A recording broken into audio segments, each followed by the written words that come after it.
Omulangira Ssuuna tatudde entalo between abayimbi ne bapresenta ndabira ddala nga zigenze ku level eddako. Luli erinakolera story ne nkutegeeza mu Omulangira Ssuuna Uganda Communications Commission yayingira mu nsonga ze. Kati ate police tebiyingidde. Kijjukira eri Uganda Communications Commission esobola okusamuninga police n'egigamba waayi waliwo kino ekintu kiriwo ekinawo ekiti gwe tuyambeko wano. Kati bigenze okukomekerera nga police ebiyingiddemu ensonga za Keizi, Brian Wako wamu ne Mako. Bonna baba police esazeewo okubeera nga ebayita egambe baagala olunaku olwaliro ssaawa wezigenda okubeera ennya ez'okumakya nga batuuse ku police ng'ekibatwazaayo okubeera nga beewozaako ku misango Omulangira Ssuuna gy'abavunaana. Omulangira Ssuuna avunaana misango ki? Mweri statement ne video gye nakola nagikubuulira nti emisango giri esatu. Omulangira Ssuuna abalanga okumugamba munera bagamba yagwa musical embu yagwa,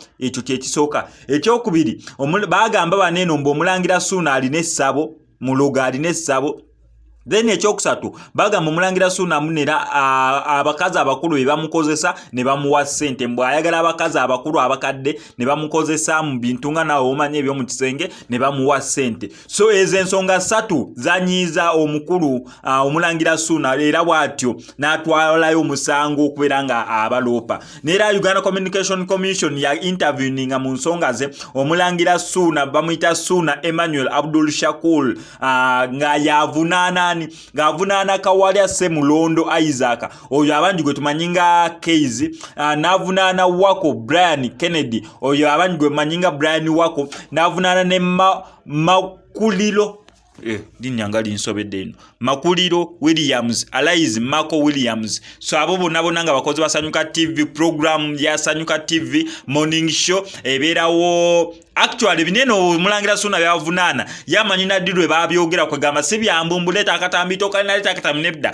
byawe ennaku z'omwezi nga 27 August 2021 guneno gwenyingwe tulimu esawa between sawa 12 ez'okumakya ne sawa 3 ez'okumakya. Nera police ne intervene ngange eri under section yako bange ekozesa amateeka gaayo under section 27 of the Uganda Police Act kirizibwa okuyita abantu bonna okola statement oba beyambisa kasaba beranga be balina information gye beetaaga. Kati ate baneeno be balina information police gye yeetaaga kubanga be bamu kubabyogera ebigambo ebyo ebigambibwa. So eno story ne updates zonna nga wezigenda okubeera nga happening ngena making sure mbunkuzikwako updates gwe kyonna okola kiri simple kubeera ngo subscribing ano ku SMX Media tojja kubeera ngo missing updates zonna okuvira dda ku eyo saga y'Omulangira Ssuuna n'abakozi ba Sanyuka TV oba Next Media at large. Amanya endobozi sigadde nze mu SMX representing straight out SMX Media obeera gadde story yange gye nkoze kankusaba mbyo subscribing ano ku SMX Media tojja kubeera ngo missing updates zonna. SMX I sign out.